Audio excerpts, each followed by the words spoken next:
Olá pessoal, eu sou o Marcelo Apson e sejam bem-vindos ao canal literário. Pessoal, para variar um pouco, resolvi fazer um vídeo um pouco diferente. Eu tenho acatado certas sugestões ou tentado trazer aqui perguntas que vocês tiram assim, né, através da caixinha do Instagram, e uma delas me intrigou, né? Vocês me perguntaram se já teve algum clássico que eu abandonei. E a resposta é sim, obviamente. E inicialmente eu pensei, são poucos, né? Mas quando eu comecei a pensar, eu falei, nossa, na verdade tem vários assim, né? Então eu resolvi fazer uma série aqui, Cemitério dos Clássicos. Não sei se é um nome muito negativo, né? Porque afinal, eu tenho a tese de que nenhum clássico é ruim. De repente, apenas não estávamos no momento correto, né? Enfim, então eu resolvi trazer aqui para vocês alguns dos clássicos que eu já abandonei, mas obviamente que eu gostaria muito de retomar. Mas antes, se você é novo no canal e gosta de resenhas de grandes clássicos da literatura, book hauls e conteúdos literários em geral, então aproveite e já se inscreva no canal, deixe sua curtida, ligue os sininhos para ficar por dentro dos lançamentos de vídeos que são feitos semanalmente. E venho pedir a gentileza de que, se for fazer qualquer compra de livros, que assim o faça pelos links abaixo, assim você não pagará nenhum real a mais por isso e você apoiará o canal com uma pequena comissão. A sua contribuição é fundamental. E ainda mais uma coisinha, pessoal, antes eu venho pedir, até mais importante do que tudo isso, é o comentário aqui, tá? Para melhorar o engajamento do vídeo. Então eu gostaria de escutar de vocês quais são os seus clássicos que foram abandonados aí, qual é o seu cemitério de clássicos. Bom, sem mais delongas, vou começar aqui apresentando o meu. Esse aqui são apenas algumas obras, acho que vou precisar fazer mais vídeos, porque realmente tem mais coisas aí que ficaram perdidas no meio do caminho. E muitos desses aqui foram interrompidos antes do canal, tá, pessoal? Eu não tinha muita disciplina, assim, né? Agora eu tô tentando manter, porque eu tenho que entregar resenhas, né? Se eu ficar lendo um pouquinho de cada coisa e parar, não vai dar muito certo o canal. Então eu tenho tentado evitar isso, mas eu sou da teoria que sim, de vez em quando é bom fazer isso se você está empacado na leitura. Então, sem mais delongas, primeiramente temos aqui o livro das Mil e Uma Noites. Esse aqui eu tenho quase certeza aqui que foi antes do canal.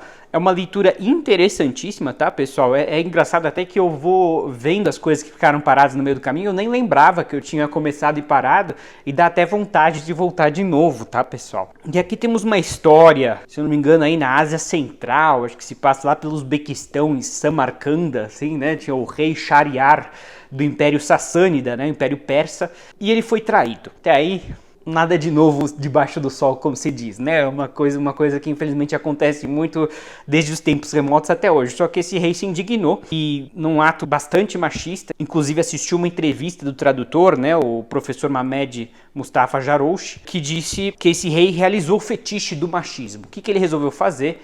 Ele falou o seguinte: olha, eu não confio mais em nenhuma mulher, mas ele ainda gostaria de possuí-las. Então, cada noite escolhia uma nova mulher, tinha relações com ela e mandava ser executada, né? E assim ele ia noite atrás de noite, ele ia possuindo as mulheres e mandando matar. E ele tinha um vizir de confiança, e a filha desse vizir quis se voluntariar para casar com o rei, né? Por essa uma noite. E o vizir, obviamente, falou: de jeito nenhum, filha, você tá louca, tal, né? Toda uma história interessante, né? E ela falou: não, eu vou salvar todas as mulheres. Ela virou uma espécie de heroína, assim. E o vizir, acho que não entendeu nada, mas depois de muita insistência, ele falou: tudo bem. No fim, ela também pediu ajuda da irmã. Eu não lembro muito bem da história, tá, pessoal? Mas eu lembro o tema central. Enfim, o que aconteceu foi que depois, né, do casamento, dos finalmente, né, ela pôs em prática o seu plano. Ela falou: rei, por favor, posso contar uma história, né? E acho que a irmã até falou: olha, deixa ela contar uma história, por favor, né? A irmã meio que ajudou aí. E o rei falou: claro, por que não? Só que, muito espertamente, a Scheherazade, essa filha do vizir, a heroína da história, ela conta histórias interessantíssimas, mas ela nunca termina a história, né? Ou se ela termina, ela fala assim: mas isso não é nada, ó rei, comparado com o que eu vou te contar amanhã, se prevalecer a sua misericórdia e me permitir viver mais uma noite, né? Então por isso daí que deriva o nome Mil e Umas Noites, porque cada noite a Scheherazade vai contando uma história diferente para o rei, ou partes da mesma história, né? Ela como uma novela aí, digamos, da Globo, né? Que deixa a cena bem naquela parte, você fala: putz, eu queria saber o que acontece depois, né? Essa Scheherazade teve esse plano maravilhoso, e a gente vai acompanhando em cada noite um conto, geralmente de cunho fantástico. Aqui vão aparecer ifrits, né? Assim, espíritos malignos, gênios. Se eu não me engano, Aladdin, Alibaba, é tudo baseado aqui no Mil e Umas Noites, tá? Me corrija se eu estiver errado, mas acho que do Alibaba sim, o Aladdin eu não tô lembrado. Agora faz anos aí que eu vi, mas isso aqui inspirou muitas outras histórias. E por isso que você eventualmente vai encontrar em algum clássico, tá, pessoal? Eu já vi, assim, né, alguém falar assim, né, uma personagem dizer algo do tipo, então eu estava lendo o conto ali da noite 301, né? Porque é isso, são as 1001 noites, são teoricamente 1001 contos ou partes de contos, né? E são muito interessantes, tá, pessoal? E vai ter todo o folclore árabe antigo, provavelmente que foi herdado dos tempos pagãos. Eu lembro que tinha uma que as pessoas são transformadas em cachorros, os animais falam também, né? E é muito interessante. Eu acho que é legal pra gente conseguir entender a cultura da época. Uma curiosidade interessante é que não se sabe quem é o autor. Se eu não me engano, isso aqui é uma publicação anônima, né? Tem várias versões, né? É até um desafio para os tradutores, porque acho que tem variações nas versões. Mas aqui o autor fez sua pesquisa, né? E ele até publicou mais volumes. Eu tenho aqui apenas, acho que é o primeiro, Ramo Sírio. Mas é interessantíssimo, tá, pessoal? Acho muito legal. Eu gostaria muito de retomar, até porque esse sistema de contos. Mas, ao mesmo tempo que é contos, né? A gente ainda está na história da Sherazade e o imperador Shahryar, né? Porque ela vai se comunicando com esse imperador. Ele vai falando, mas e aí, o que acontece depois? Ela fala, se você me permitir viver mais uma noite, amanhã eu te conto. No final das contas, o rei desiste do seu plano maluco, né? E permite ela viver indefinidamente, até porque já tem filhos com ela. Então, esse aqui eu parei porque eu acho que entrou várias coisas, nem tinha o canal ainda, eu tinha aquele hábito de pegar 5 leituras ao mesmo tempo, tá, pessoal? Mas é bem legal esse aqui, viu? E é um grande clássico, né? Aparece em vários outros clássicos. Esse é o primeiro da lista, vamos pro próximo. Próximo da lista aqui, Ivan Turgenev, Memórias de um Caçador. Ainda tá até marcado na página, né? Eu li aqui uns 30% do livro e ele tá na lista aqui para 23, tá, pessoal? Vamos ver se eu consigo finalmente pegar esse ano. E ele também é um sistema de contos, né? Tecnicamente você não pode dizer que de contos eu meio que abandonei, né? Porque contos, teoricamente, você pode sempre retomar. Mas se eu já até esqueci os contos, né? E aqui não é contos e não é contos. Aqui o enredo em si, ele é bastante simples, né, o enredo principal, mas os contos são muito interessantes. Como assim, Marcelo? Aqui é um caçador que ele vai, obviamente, realizar caçadas, ele vai pela Rússia provinciana, ele vai conhecer vários senhores de terra, se hospedar na casa deles, almoçar, jantar. E nisso a gente vai tendo esses contos, esses episódios, né, na casa de cada senhor. Ele tem um servo, se não me engano, chama Yermolai, esse próprio caçador. E cada conto é interessantíssimo. Não é bem um conto, né, um episódio ali, né? Você teoricamente poderia ler separado, mas existe um fio condutor principal, mas que é bem simples.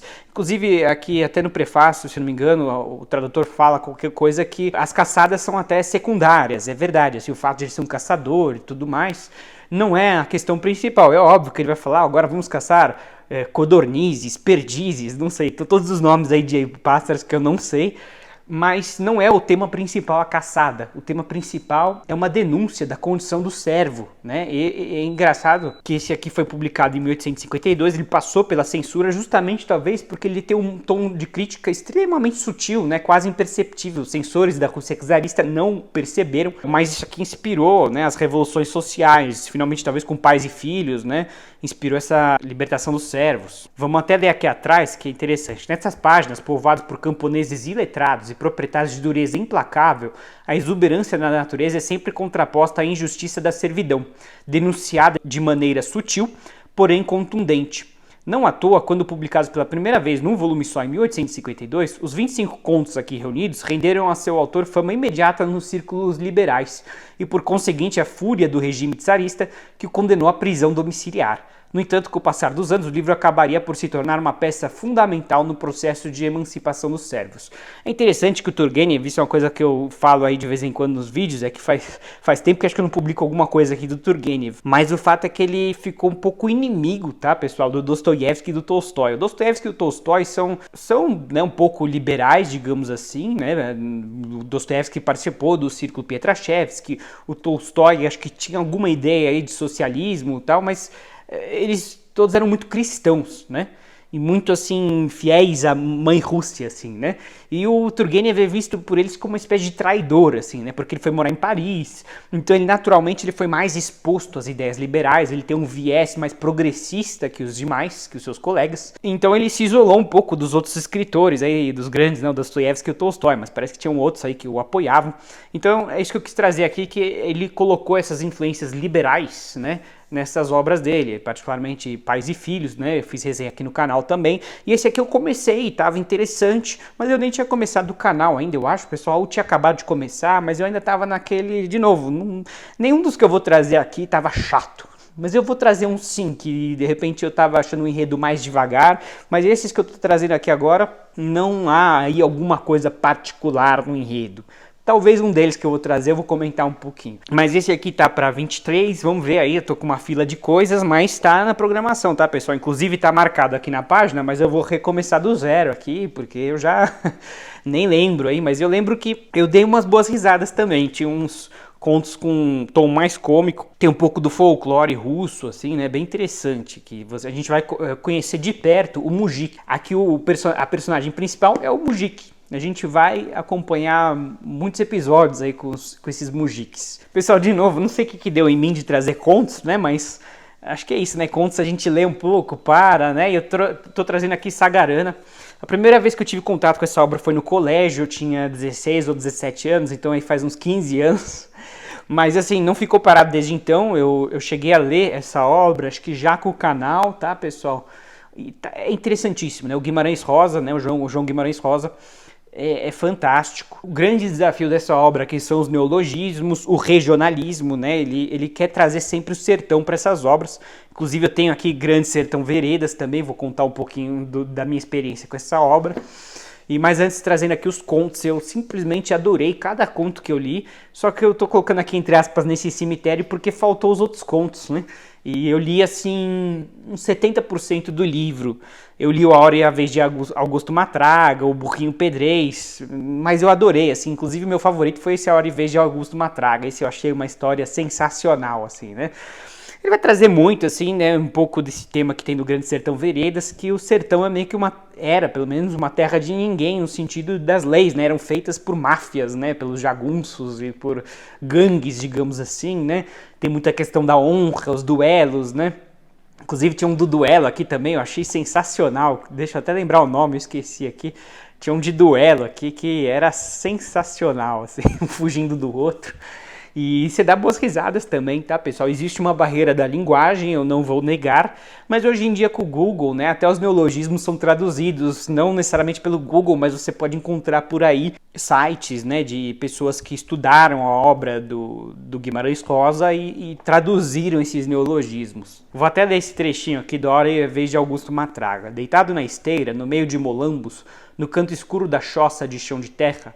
Choça, se eu não me engano, é uma espécie de cabana, tá, pessoal? Tipo uma choupana, né? Alguma coisa assim, um abrigo, né? Assim, de madeira. Nhô Augusto, dias depois, quando voltou a ter noção das coisas, viu que tinha as pernas metidas em toscas talas de taboca e acomodadas em regos de telhas, porque a esquerda estava partida em 2 lugares e a direita num só, mas com ferida aberta. As moscas esvoaçavam e pousavam e o corpo todo lhe doía, com costelas também partidas e mais um braço, um sofrimento de machucaduras, aqui é um neologismo, e cortes.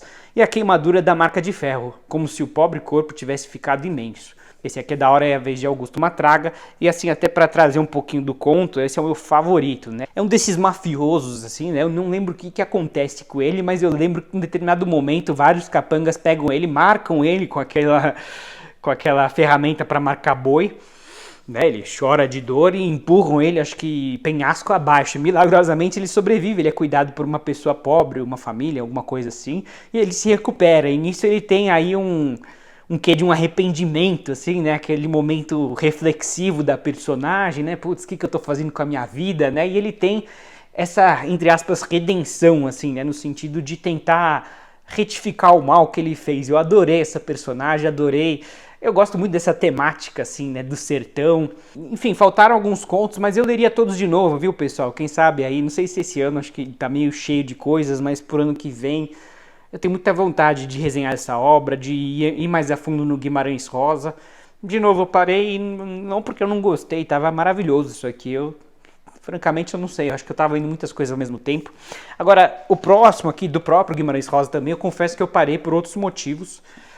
Grande Sertão Veredas, entrando um pouquinho na obra, eu acho que a melhor definição que encontrei foi, de novo, na internet, né? Eu sou um ávido pesquisador do Google e do próprio YouTube aqui, né? E acho que eu vi aqui no YouTube um vídeo de um professor, né, analisando a obra, e ele estava mencionando que aqui é um protagonista, o Riobaldo, numa espécie de terapia. Eu acho que essa é a melhor definição, porque parece que ele está conversando com a gente, ou com um terceiro, né, e contando toda a sua história de vida, né, e ele tem essa narrativa um tanto não linear, né, realmente como se fosse uma pessoa relatando, né, a pessoa não escreve um livro na cabeça, né, a pessoa vai lembrando das coisas, né, então tem esses saltos, assim, cronológicos, né, vai e volta, e vai e volta, como realmente é de se esperar numa terapia, talvez. Mas o enredo em si é muito interessante, a linguagem eu achei um pouco mais difícil que Sagarana, tem muitos neologismos aqui, e aqui ele vai trazer de novo essa ideia do sertão, né, o folclore, essa questão política, né, assim, fragmentária, né, vamos dizer assim, as máfias tomando conta ali do pobre sertão, né, e aqui esse Riobaldo é um jagunço, ele é um capanga mesmo, né, acho que ele é contratado aí para matar pessoas, não sei, e acontece talvez o inesperado, né, ele tem esse colega de Adorim, um outro homem, e ele se apaixona por ele. Existe aí um romance, assim, né, ele se deslumbra, assim, ele entra em transe quando vê o Diadorim, né, começa a admirar ele, e fica essa fronteira entre amizade e romance, né, que fica, digamos, tênue, né. As coisas começam a se misturar um pouco, mas é interessantíssimo, porque ele vai te trazer toda essa ideia do sertão, né, como era antigamente. E acho que até tem uma frase que resume bem, né? Se Deus vier pro sertão, que vem armado. Eu gostei dessa frase. Qualquer coisa do gênero. E acho que esse Riobaldo tem esse quê de desilusão, né? Assim, ele já viu de tudo, já matou muita gente, já viu muita morte, né? Então isso tudo transforma a pessoa. Mas eu não cheguei a terminar, né? E justamente a história desse aqui foi antes do canal. E eu tava acompanhando um vídeo da Isabela Lubrano. Eu não cheguei a mencionar ela ainda, mas eu gosto muito dela também, tá, pessoal? Inclusive, foi ela que me estimulou aqui a tentar encarar essa leitura, até porque eu lembro do dia que ela anunciou a leitura coletiva de Grande Sertão Veredas e eu comprei querendo participar, mas eu confesso que, não sei, é uma leitura um pouco pesada no sentido assim, não tem capítulos, começa por aí, tem realmente esse estilo assim de uma conversa, né, tem os neologismos, foi o meu primeiro contato com Guimarães Rosa. É verdade que eu tive esse contato com o autor durante o período do colégio, mas fazia aí não sei quantos anos. Foi só depois que eu voltei aqui pro Sagarana, né? Que eu acho que, inclusive, eu recomendo que quem quiser conhecer o autor, que comece por Sagarana, que é menos intimidador. São contos, eu achei o vocabulário mais tranquilo, né? E aqui eu achei o sistema todo um pouco pesado, um pouco assim complicado, mas tá aí uma boa ideia para um dia nós fazermos aqui uma leitura coletiva. Eu sei que a Isa tinha organizado uma, eu queria ter participado, mas eu não sei, eu acho que eu não consegui acompanhar o ritmo, alguma coisa assim. A história em si estava bem interessante, é um calhamaço aqui, e é curioso como ele não tem capítulos, assim, você vai indo e você tem que lembrar, bom, você pode marcar, né, a página onde você parou, é que eu tenho esse hábito ruim de não marcar, mas estou mudando aí em 23. Mas aqui eu lembro que ele vai trazer as várias regiões do sertão, né, o bando vai passear muito por aí, vai em missões, vai ter troca de comando, ele no começo trabalha para um tal de Joca Ramiro, aí vem um Zé Bebelo, se eu não me engano, e tem aí confrontos, né, é muito interessante, tem ação. Eu só acho que talvez a escrita, assim, eu não estava preparado para a escrita do autor, né, na época. Acho que hoje eu estou mais bem preparado, eu encararia assim, mas acho que não esse ano porque eu já estou com muita coisa, mas eu tenho muita vontade de voltar, assim. É engraçado o que eu falei, pensei assim, nossa, não tem muita coisa que eu parei no meio, né, e começo a olhar e tem. E não só tem, como eu gostaria de voltar. Eu tenho mais livros ainda para trazer. Eu vou fazer um outro vídeo depois. Fiquem ligados aí para a parte 2, que eu ainda vou fazer. Quem sabe até parte 3. De repente eu descubro mais coisas aí que ficaram paradas no meio do caminho. E você, me conta aí, qual é o seu cemitério de clássicos? Me conta aí o que você começou e parou e por quê. Eu gostaria de escutar um pouquinho vocês. Comentem aí embaixo, tá bom, pessoal? Se você curtiu este vídeo, deixe sua curtida e nos vemos na próxima. Um grande abraço.